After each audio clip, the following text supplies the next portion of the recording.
Bismillahirrahmanirrahim. Hai, nama saya Hari Ishraf. Pada hari ini 21 Mac 2025, saya akan berkongsikan satu berita bertajuk kelengkapan sambut Aidilfitri rosak ditenggelami banjir.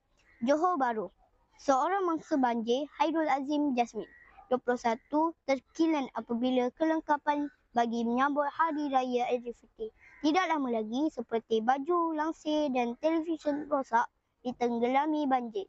Dia yang tinggal di kampung Pasir Tebrau di sini menganggap banjir dihadapi kali ini lebih mencabar dan memberi kesan kepada penduduk kerana mereka sedang berpuasa dan bakal menyambut Aidilfitri. Menurutnya, hujan lebat yang berlarutan sejak kemarin menjejaskan 54 buah rumah di kampung itu yang melibatkan 105 keluarga termasuk warga emas dan kanak-kanak.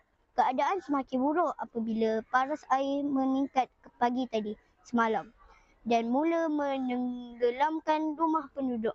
Waktu malam keadaan sudah teruk tetapi pagi tadi sempat surut, namun hujan lagi dan air naik semula dan kami hanya sempat menyelamatkan dokumen penting sahaja, katanya ketika ditemui di sini semalam. Sekian, terima kasih.